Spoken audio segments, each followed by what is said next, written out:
Before we get into today's video, let me introduce our newest subscriber, D0UBL3D34THD1C3.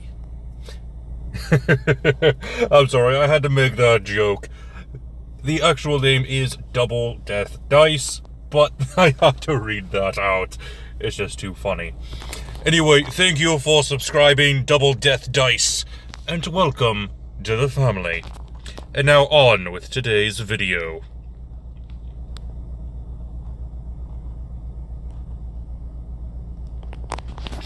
Greetings, my dear viewers. It is I, Drahon, and welcome back to Pathfinder Hero Flux. That is Flux, short for fluctuation.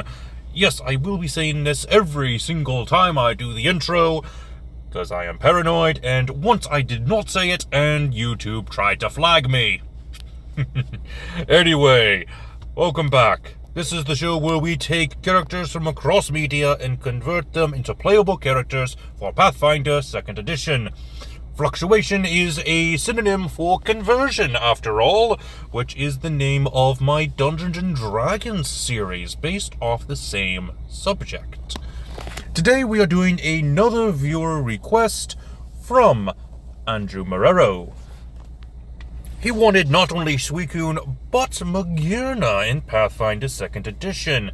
And while Suicune was challenging but easy enough, Magearna was a different animal, or should I say, a different machine entirely. Taking a look at Magearna's Dex entries for Sun, Moon, and Ultra Sun, we have some very interesting entries. Most importantly, this coloration of Magearna here at the bottom is called the original color, and it's said to be made for a king's daughter 500 years ago, which is very interesting. Now, Magearna was actually able to appear in one of the Pokemon movies, Volcanion and Mechanical Marvel. I did not watch this movie, and I don't think I will for a while.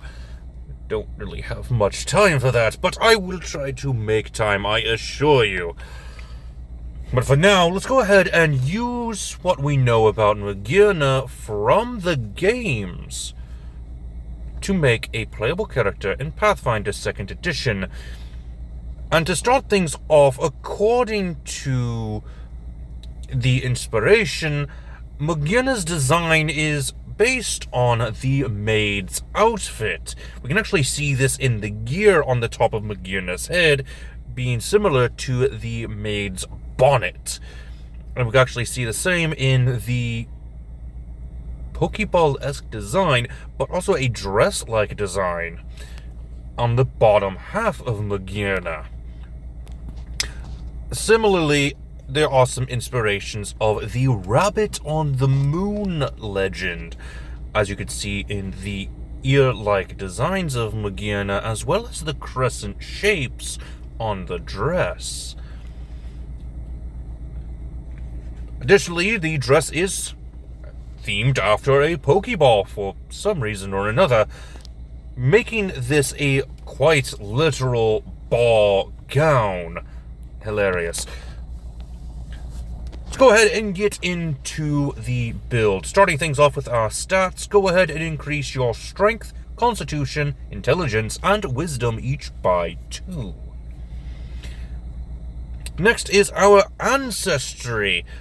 Going back onto the theming of Magearna is the fact that Magearna was based on a Karakuri doll, a little mechanical puppet made with gears and wood and porcelain, which definitely is an interesting concept, especially with Magearna. Now, the thing about the Karakuri doll is that while it is a puppet, it's still technically robotic. So the only thing that we could do is grab the ancestry of the puppet. More specifically, the heritage of the wind-up puppet, which is what the Karakuri dolls are. They are wind-up dolls. So, with the puppet, we get 6 hit points. We are small, which makes sense, since Magearna is only 3 feet tall. Our speed is 25 feet, we have dark vision, are constructed, and are flammable. So we take some extra damage when we take fire damage, which makes sense since Magearna is weak to fire for being a steel type, and wind-up puppets are made of some metal, so we do have a good connection there. Additionally, the wind-up puppet has a few extra needs, having to be wound up by the metal tabs on their body, and they still technically need to breathe to ventilate the internal mechanisms. For your ancestry feat, I would recommend the shiny button eyes. This will give us a free feat of Canny Akumen. Go for perception. Moving on to background. Since Magearna's design is based off of a maid, it makes the most sense to go with the servant background, especially since the original Colors Pokédex entry does state that it was given to a king's daughter. Sort of like a maid for the daughter, a caretaker for the king's daughter. So it does make sense to have this background. This will increase our dexterity by 10 and our wisdom by 2. Oh, I forgot to mention, the puppet actually decreases their dexterity and increases their constitution, intelligence, and charisma by 2. Okay, now that we have that settled, our trained skills are in labor, lore, and society, and we get a free feat of read lips. Now for our class. This one was a bit tricky. I could have gone with Sorcerer, much like I did with the Suicune build, but one of the dex entries kept catching my attention, and that was that Magearna's true self is actually an artificial soul within the vessel, this soul heart. So I decided to go for a witch. This would increase our intelligence by 2. We also get extra hit points equal to 6 plus our constitution modifier. We are trained in perception, and we are trained in saving throws of fortitude and reflex, and are experts in will saves. For your skills, you will get acrobatics, athletics, medicine, nature, performance, and survival. For your attacks, you are trained in simple weapons and unarmed attacks. For your defense, you will be trained in all armor and unarmored defense. For your patron, I think that rune would make the most sense. This will give us access to the arcane spell list and another skill of arcana. We also get the hex cantrip Discern Secrets and the granted spell of magic weapon.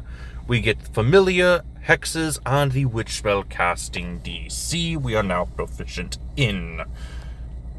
Moving on to level 2, which we have the class feat of Reach spell and the skill feat of Courtly Graces. Level 3, go ahead and grab Labor Lore as our expert skill and the feat Fast Recovery. Level 4 will get the class feat Counterspell and the skill feat Arcane Sense. At level 5, go ahead and increase your Constitution, Intelligence, Wisdom, and Charisma each by 2. You'll get the Expert skill of Performance, and you'll be trained in Stealth. You are taking care of a child after all. They will want to play hide and seek. So it's best to be stealthy so you can sneak up on them and say, "Peekaboo, I found you." For our ancestry feats, we are a helpful little puppet, and we also have access to magical fortitude. Level 6, we have the class feat Witch's Charge and the skill feat Catpaw. Witch's Charge actually makes sense. since we are magically linked to another creature, most likely this king's daughter, granting you awareness of the creature's condition and creating a conduit for spellcasting. Very useful. Next, for level 7, we are masters in the labor lore skill, and we have access to the general feat of thorough search, and we are an expert spellcaster. We picked general feat of thorough search because, well, since we are taking care of a child, we need to be able to not only find them, but find any items they may have misplaced. At level 8, we'll get the class feat of Detonating Spell and the skill feat of Assurance. We'll pick Labor Lore. This way we don't have to always make rolls for our Labor Lore checks. We could just have a 10 plus our Labor Lore modifier. At level 9, we are now experts in Society skill. We have the Ancestry feat of Washout, which gives us the ability to sort of resist some toxins. We are steel type, so it makes sense. We also have access to lightning reflexes. At level 10, go ahead and increase your constitution, wisdom, and charisma each by 2, while increasing your intelligence by 1.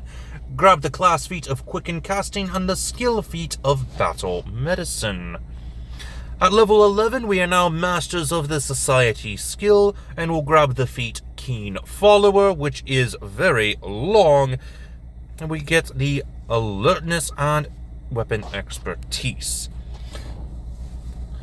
Next, for our level 12, we'll grab Spell Dance and Biographical Eye. Level 13, go ahead and get expert skill of medicine. Gotta be able to treat the little kids' wounds and make sure they feel better when they're sick, since they are the king's daughter and they are our charge.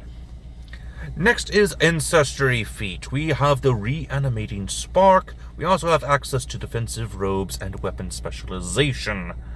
Level 14, we have Reflex Spell as our class feat and Chromotherapy as our skill feat, which is a rather long feat that I'd rather not get too much into, but essentially we have the ability to heal using light. Moving on to level 15, go ahead and increase Constitution, Intelligence, and Wisdom each by 1, while increasing your Charisma by 2. Grab the Master skill in Medicine and a Trained skill in Diplomacy, and the feat Die Hard. Level 16, your class feat's going to be Effortless Concentration, while your skill feat is Advanced First Aid. Our charge got a little boo-boo and needs to be taken care of, so it makes sense to have this feat. Maybe they knocked their head against something, or perhaps something a little bit more dire happened. But nonetheless, we need this advanced first aid to take care of their needs. At level 17, we have the legendary skill in Labor Lore, maximizing our Labor Lore skill proficiency.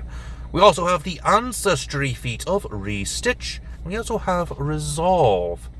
At level 18, we have the class feat of Hex Bonus and the skill feat of Legendary Professional. Level 19, we are experts in the Nature skill and have a general feat of Numb to Death. We also have Legendary Spellcaster and Patron's Gift. To finish off this build at level 20, go ahead and increase your Constitution and Wisdom each by 1, while increasing your Strength and Dexterity each by 2. Get a hold of the class feat Patron's Truth and the skill feat of Glean Contents. And with that being said, that is the end of today's video. I do hope that you enjoyed. If you're looking for a very specific character for Pathfinder 2nd Edition, let me know in the comment section below. I will see if it is possible to make such a character, and with the grand selection of feats that we have, I'm sure it is possible. But with that being said, this has been Drahon, and I am offline.